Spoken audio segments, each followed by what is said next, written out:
की राजसाहेबांनी जे बोलले ते सत्य बोलले आणि सन्माननीय राजसाहेब जे करतात ते महाराष्ट्रामध्ये झालंच पाहिजे. पण काही जे इतर राजकीय लोक आहे त्यांना एकमेकाची माती भडकवायची आहे, जसे आता हिंदू मुस्लिम जे भांडणं लावायची आहे तर ते लागत नाही आहे, तर त्यांना परप्रांतीय आणि हिंदू लोकांमध्ये वाद व्हावा हे कुठेतरी एक षडयंत्र. म्हणजे सन्माननीय राजसाहेबांना आमच्या पक्षाला जर वर येत असेल तर त्याला वर कसं नाही येऊन द्यायचा याचा सतत षडयंत्र चालू करत असतात हे. आणि असे जे कोणाला थातूरमातूर लोकांना पाठवून की काहीतरी खोटे व्हिडिओ वगैरे दाखवतात. पण किती जरी केलं ते सन्माननीय राजसाहेब ठाकरे ते बाळासाहेबांकडे त्यांनी ज्ञान घेतलेलं आहे आणि महाराष्ट्रामध्ये मराठी ही बोलणार. आज आम्ही मागे मुंबादेवी डोंगरीमध्ये बँकेमध्ये गेलो होतो. तिकडे बँकेचा मॅनेजर हा तमिळ होता. अरे आम्ही गेल्यावर आम्हाला एवढा खुश झाला ना तो गेल्या बोलतो मराठी बोलायला लागला. बोलतो नाही हे जे तुम्ही करताय ते चांगलं करतायत आणि मी पण मराठी बोलायचा प्रयत्न करतो आणि मी बोलणार आणि मी सगळी आमची बँकेची व्यवस्था आहे ही मराठीतून करणार असं त्यांनी आश्वासन दिला. मग भांडणाचं काही येत नाही. पण जे मराठीचं जसे ज्या दिवशी राजसाहेबांनी गुढीपाडव्याच्या सभेमधून जर मराठी आला नाही जर कोणी हे केला तर कानपटातच बसणार.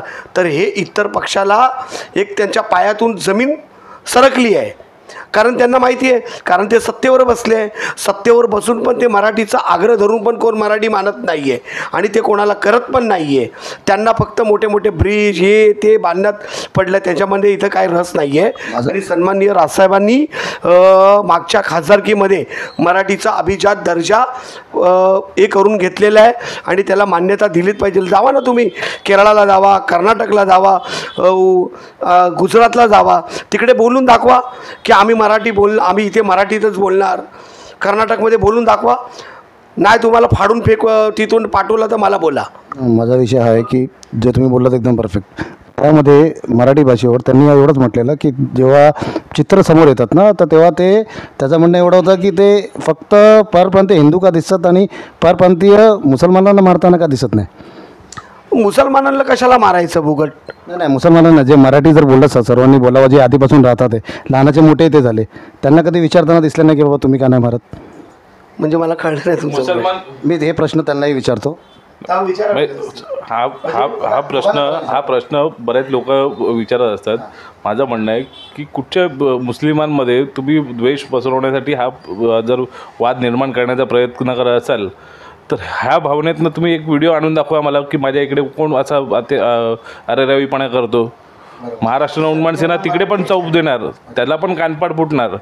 पण जर तुम्ही मराठीचा मान राखत असाल तर तुम्हाला आदर सत्कार आम्ही पण महाराष्ट्रामध्ये करूच ना. पण हिंदू असो मुस्लिम असो कोण पण असो मराठीचा अभिजात दर्जा मिळालेला आहे हे बोललं गेलंच पाहिजे. नाही बोलला तर आमच्या सन्माननीय राजसाहेबांनी अगोदरच सांगितलं कानपटात बसणार. सगळं बोलायला तयार आहे पण हे इतर राजकीय लोक याचा बाऊ करतायत. एक छोटासा शेवटचा एक मेसेज जर तुम्ही द्याल प्रशांतजी, एक छोटासा एक मेसेज कुठेतरी जो वातावरण निर्मिती आहे इतर कोणाला म्हणजे जे इथले स्थानिक आहेत, मला वाटत नाही जे आपण ट्रेंड बघतो किंवा कुठेही बघतो त्यांना कुठेही मनसे करून म्हणजे त्रास नाही आहे. म्हणजे ते स्पष्ट त्यांना मान्य करतात. इव्हन भोंग्याच्या विषयाला पण ते त्यांच्या म्हणजे आवाजाला सगळे धावून उठतात. एक हिंदू विषयाला जेव्हा त्यांनी झेंड्याचा रंग बदलला तेव्हा पण लोकांनी चांगला प्रतिसाद दिला. तर त्याच्यानंतर पण एक छोटासा मेसेज जर तुम्ही व्यवस्थित व्ह्युअर्सला देऊ शकलात की नक्की काय चाललं आहे आणि नक्की कोणाला बळी पडू नका, कुठले तुम्ही सावधानी घेणं गरजेचं आहे महाराष्ट्र नवनिर्माण सेनेच्या वतीने.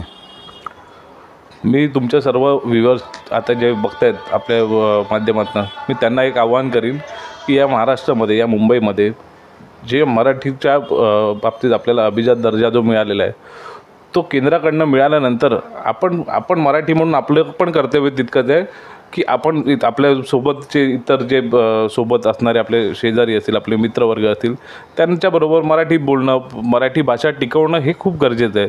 आणि त्यासाठी जर आपण कुठेतरी पाऊल उचलत असू तर तुम्ही त्यामध्ये काहीतरी द्वेष निर्माण करण्याची गरज नाही आहे.